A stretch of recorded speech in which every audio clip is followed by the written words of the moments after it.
The highway stretched endlessly into the night, its black ribbon of asphalt disappearing into a foggy abyss. Jack Harper had been a truck driver for nearly 20 years, but something about this particular night felt off.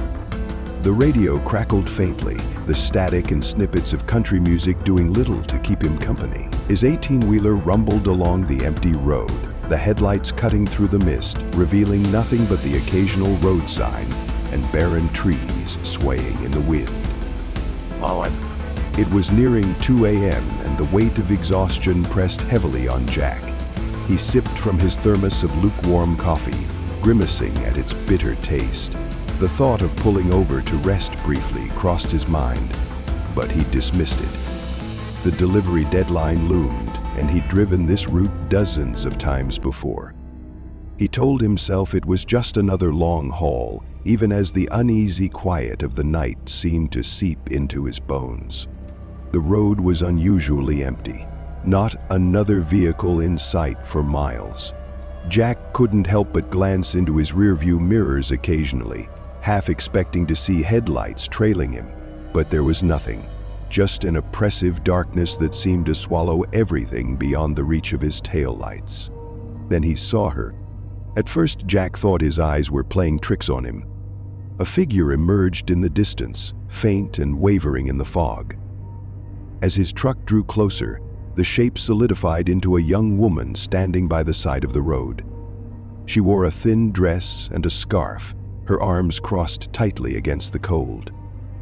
Her face, illuminated by the headlights, was pale and almost ghostly, her dark hair clinging to her cheeks in damp strands. Jack instinctively eased his foot off the accelerator. A part of him screamed not to stop. Stories of highway ambushes and criminals posing as stranded travelers flashed through his mind. But another part, the better part, he hoped, told him he couldn't just leave her there. The night was fragile, so out of place. She blushed and clung to him. "Damn it," he muttered, pulling the truck to the shoulder. Jack rolled down the passenger side window and leaned over. "You okay, miss?" he called out, his voice tinged with concern. The woman stepped closer, her movements slow and deliberate. Her eyes were downcast, and for a moment, Jack thought she might ignore him. But then she looked up, her expression soft but distant, as if she were seeing something far away. "Can you take me home?" she asked, her voice barely above a whisper. It was a simple request, but something about the way she said it sent a chill down Jack's spine. "Where do you live?" he asked cautiously. She reached into the pocket of her dress and pulled out a crumpled piece of paper. Jack took it and smoothed it out on the dashboard. The address was handwritten, the ink slightly smudged, but legible enough. "That's a few miles off this road," Jack said, glancing at her. "You sure you're all right?" She nodded, her pale face framed by the scarf that clung to her neck. "I just need to get home," she murmured. Against his better judgment, Jack unlocked the passenger door. The woman climbed in, her movements graceful but hesitant. She settled into the seat, clasping her hands tightly in her lap. Her dress was damp, and Jack noticed her bare feet, dirty and scratched, as she tucked them under her. "Old night to be out walking," he said, trying to break the tension. She didn't respond, staring out the window instead. Jack sighed and shifted the truck back into gear. The engine growled as they pulled back onto the road, the fog seeming thicker now, enveloping them in an eerie cocoon. The silence in the cab was heavy, broken only by the low hum of the engine and the occasional creak of the suspension. Jack couldn't shake the feeling that something was wrong. He glanced at the woman out of the corner of his eye. She sat rigidly, her face turned toward the window. The dim glow of the dashboard lights cast faint shadows across her features, making her look even paler. "So, Jack began, clearing his throat. "What were you doing out there?" "I got lost," she said softly. Her voice had a strange, hollow quality, as if she were speaking from somewhere far away. "Lost?" Jack repeated. "Where were you coming from?" She didn't answer. Instead, she shifted slightly in her seat, pulling the scarf tighter around her neck. Jack noticed her hands trembling and assumed she was cold. "There's a blanket in the back if you need it," he offered, nodding toward the small sleeper cab behind them. She replied, her tone flat. Jack gripped the steering wheel tighter, his knuckles whitening. He wasn't one to spook easily, but there was something about this woman, something he couldn't put his finger on, that unnerved him.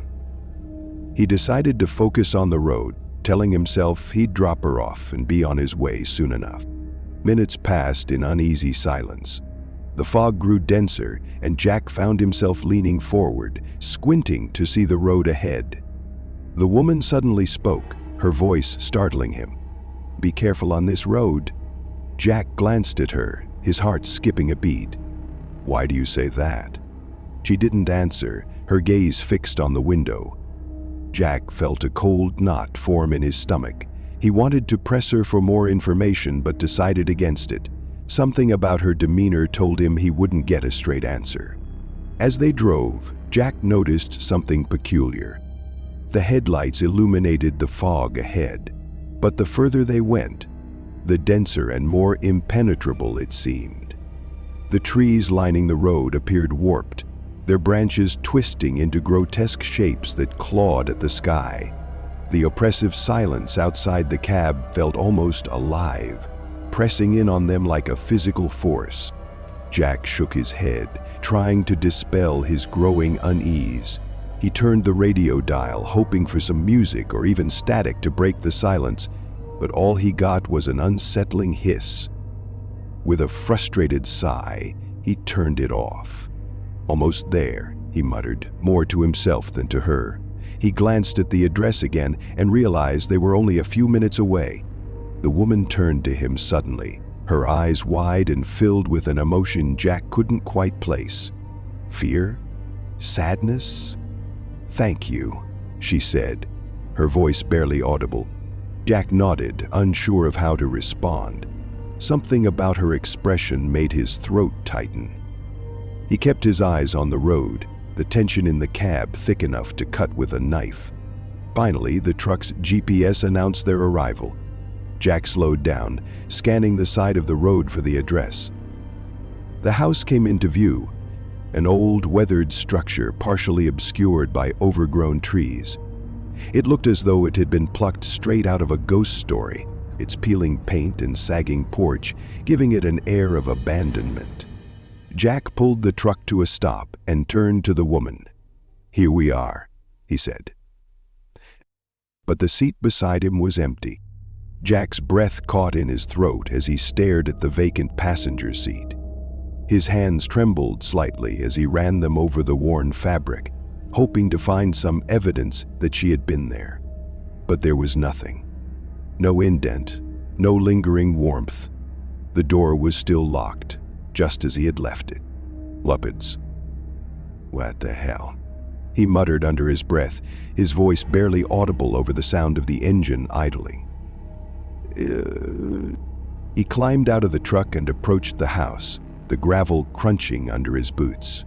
The structure loomed ahead, its broken shutters and dark windows making it look more like a mausoleum than a home. Jack hesitated on the porch, his knuckles hovering over the door, before finally knocking. The sound echoed unnaturally, as though the house were hollow inside. After a few moments, the door creaked open, revealing an elderly man. His face was lined with age, his eyes sunken but alert. Behind him, a woman appeared, her expression wary but curious. "Can we help you?" the man asked, his voice gravelly. Jack cleared his throat, feeling a bit foolish. "Yeah, sorry to bother you this late, but I just dropped off a young woman here. She gave me this address," he said, holding up the crumpled paper. The elderly couple exchanged a look, their expressions shifting from confusion to something darker. The woman stepped closer, her hands wringing nervously. "What did she look like?" she asked softly. Jack described her, the pale skin, the damp dress, the scarf. As he spoke, the woman's eyes widened, and she brought a trembling hand to her mouth. "That sounds like a daughter," the man said, his voice breaking slightly. Jack felt a wave of relief, thinking he had simply reunited a family. "Oh, good. Well, she's here now, so I'll just—" "No," the man interrupted, shaking his head. "You don't understand. Our daughter died 10 years ago, on this road." "Why are you allowing him to live in this apartment?" Keller asked. The words hit Jack like a physical blow. He stared at the couple, their grief etched into their faces, and suddenly felt the air leave his lungs. That can't be," he stammered. "I just picked her up. She was sitting right there in my truck." The woman nodded solemnly. "You wouldn't be the first. People have seen her before, always on that stretch of road. She just wants to come home." Jack stepped back, his heart pounding. The fog seemed thicker now, pressing against the house like a living thing. He didn't know what to say, so he simply nodded and turned back toward his truck. Climbing back into the cab, Jack shut the door and locked it instinctively. His mind raced, replaying the events of the past hour. He reached for the ignition but paused, his eyes falling on the passenger seat. There, lying neatly folded, was the scarf. It was damp and cold to the touch, just as it had been when she wore it. Jack's hands shook as he picked it up, the fabric slipping through his fingers like water. It smelled faintly of earth and something floral, something old. Jack stared at the scarf, his breath coming in shallow gasps. The memory of her voice echoed in his mind. "Be careful on this road." He placed the scarf on the dashboard and started the engine, desperate to leave the house behind. As he pulled onto the road, the fog seemed to part, just enough to guide him forward. But the unease lingered, and Jack couldn't shake the feeling that he was being watched. When he finally reached the nearest town, he parked at a diner and sat in the truck for a long time, staring at the scarf. He didn't know what to do with it, didn't even know what to believe anymore. All he knew was that he'd never take that stretch of highway again, not if he could help it. The city above bustled with life, a labyrinth of streets teeming with cars, chatter, and neon lights. But beneath the surface lay a different world, one of silence and shadow. The abandoned subway tunnels that twisted below the city had been forgotten by most, save for the occasional urban explorer or desperate soul seeking shelter. Among locals, these tunnels had gained a sinister reputation. For years, whispers persisted about disappearances tied to the depths, and tales of a creature that was neither fully human nor beast circulated like ghost stories at a campfire. "It's just an urban legend," Emily said, scrolling through articles on her phone. She was the skeptic of the group, her dark hair tucked behind her ears as she leaned against the park bench. "No one's actually seen it. That's because no one who sees it lives to tell the tale," Marcus said with a grin, his enthusiasm undeterred. He was the thrill seeker, the one always pushing boundaries, often to the frustration of the others. Ryan, the unofficial leader of their little crew, sat across from them, studying an old map of the city's underground system.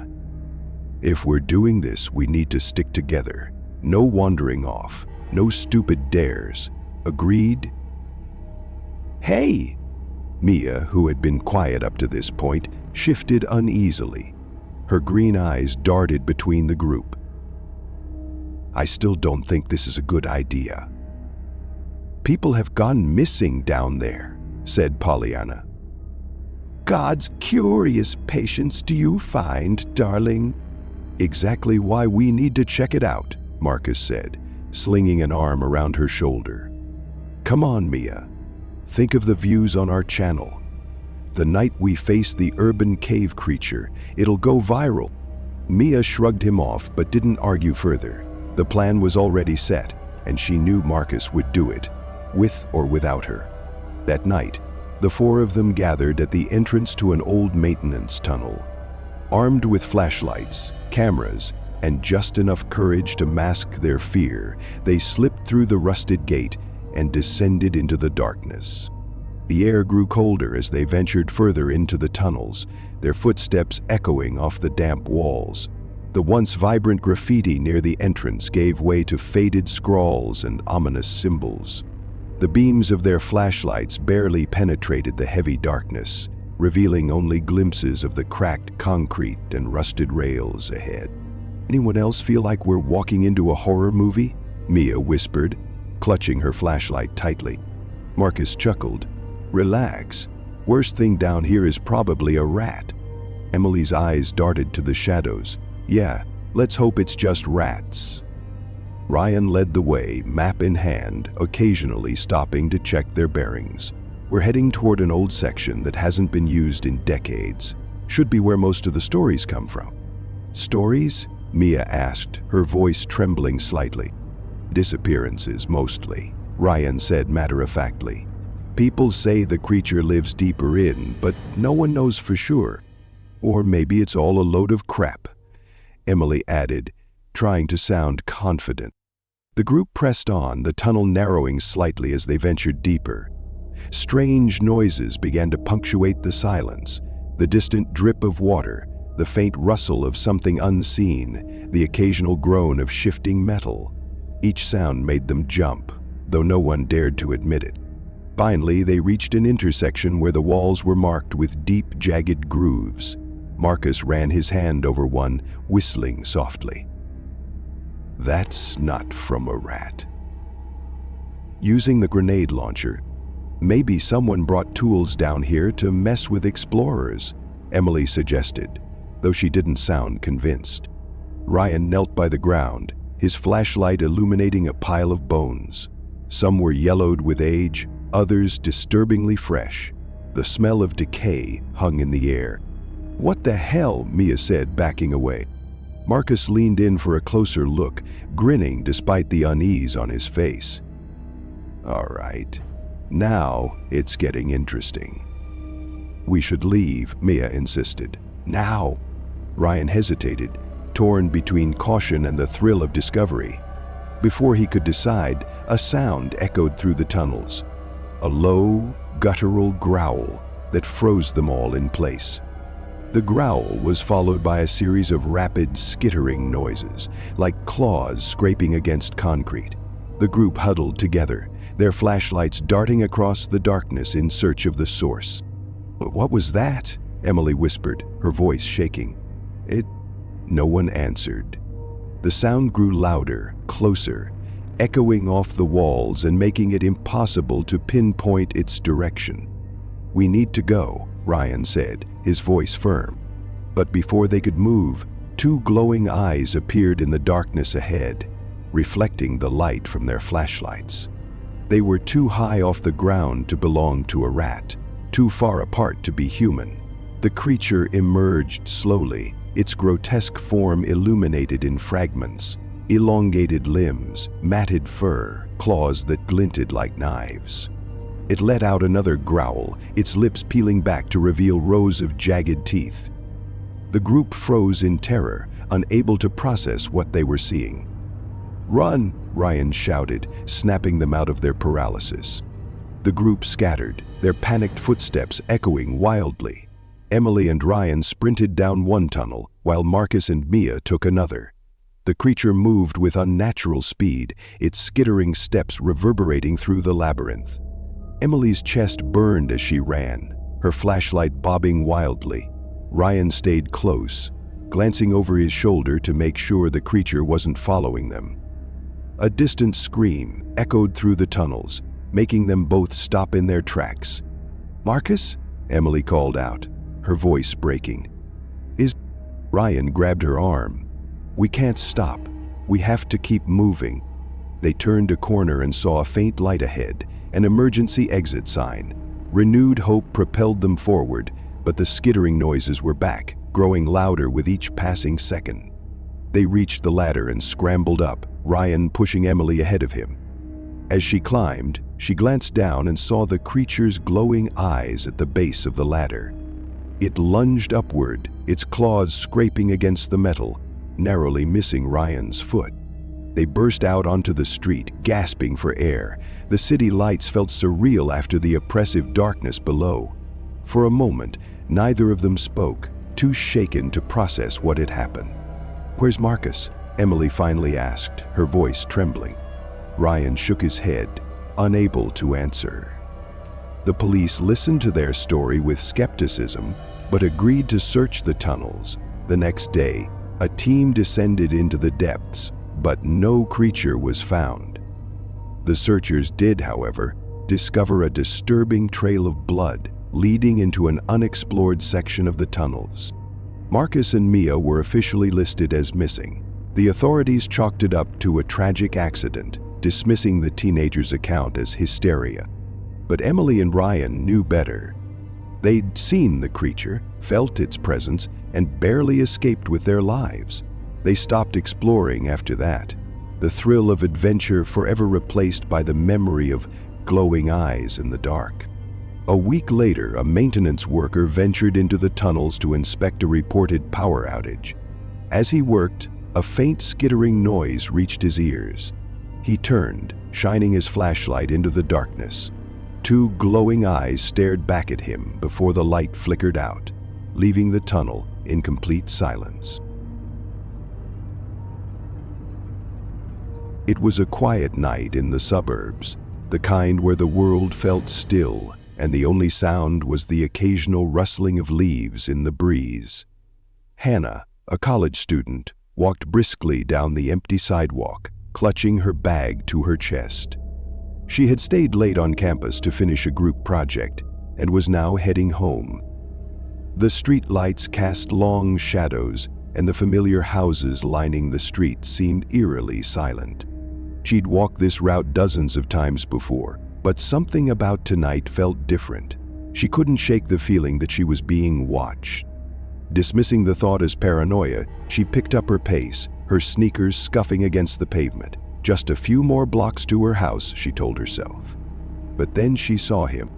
Under the glow of a streetlight about 50 feet ahead stood a man. He was motionless, his hands at his sides and staring directly at her. He wore an old-fashioned suit, which you might see in black and white photos from decades ago. But it wasn't his clothing that unsettled her. It was his smile. His lips were stretched into an impossibly wide grin, revealing too many teeth. The smile didn't reach his eyes, which were cold and unblinking. Hannah froze, her breath catching in her throat. For a moment, neither of them moved.